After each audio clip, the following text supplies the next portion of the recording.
Hello students, today we have to see our theorem, basic proportionality theorem. Okay, so before that I want to tell you something. When you are writing a theorem, you have to use the 5 steps are there. So first step is statement of the theorem, second one is the given, third to prove, fourth one construction, and then the last one is the proof. So आप जब भी theorem लिखोगे ये 5 steps लिखना है. But construction is the optional step. Construction जिस theorem में required है उसी theorem में use करना. Okay? So we start our theorem, basic proportionality theorem. That means BPT. Okay? So first I tell you the statement of that theorem.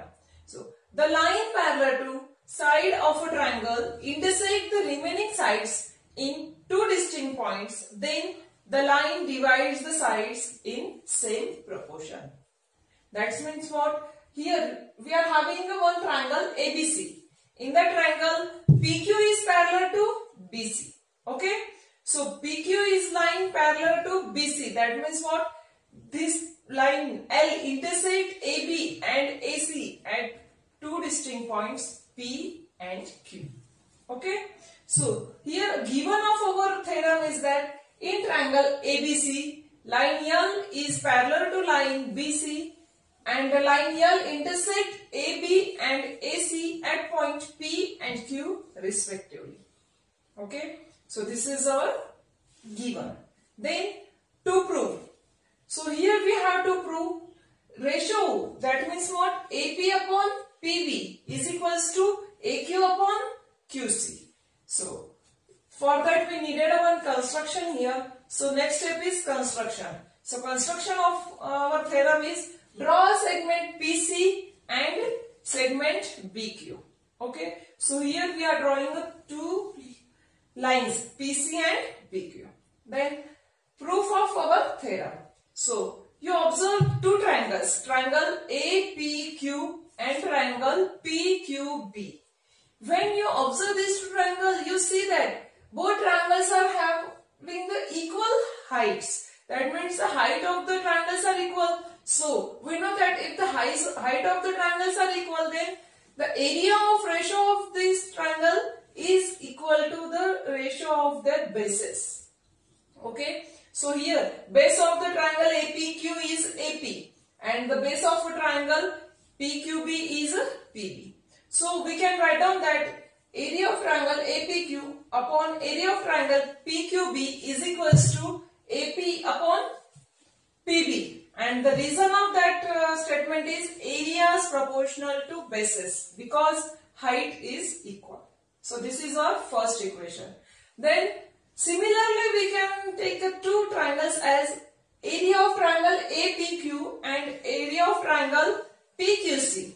Here base of the APQ is AQ and the base of the PQC is QC. So our equation become area of triangle APQ upon area of triangle PQC is equals to AQ upon QC. Reason is same here. Areas proportional to bases. Okay, so these 2 equations we made. Then next you have to observe segment PQ is common base of a triangle PQB and triangle PQC. Segment PQ is the common base. So these 2 triangles are having the same base. Okay. So and here you also observe one thing that PQ is parallel to BC. When PQ is parallel to BC, that means the distance between 2 parallel lines is also equal. So the height of these 2 triangles is also equal. That means the triangle PQB and triangle PQC have equal heights. Okay. Therefore, area of triangle PQB and area of triangle PQC is equal because height and bases of the both triangles are equal. Okay. So this is our third equation. So we will get our 3 equation. Then you observe all these 3 equations. You will get area of triangle APQ upon area of triangle PQB is equals to area of triangle APQ upon area of triangle PQC. Why? Because you observe that जो भी numerator है दोनों भी ratios के numerator APQ दोनों भी equal है. And PQP and PQC ये दोनों भी ट्राइंगल्स के एरियाज इक्वल है. So that's why we are taking these two ratios are equal. Okay. So from 1 and 2, if these two ratios are equal, so we will get another one. AP upon PB is equals to AQ upon QC. So we prove our theorem. So this is our theorem BPT. That means the basic proportionality theorem. Thank you.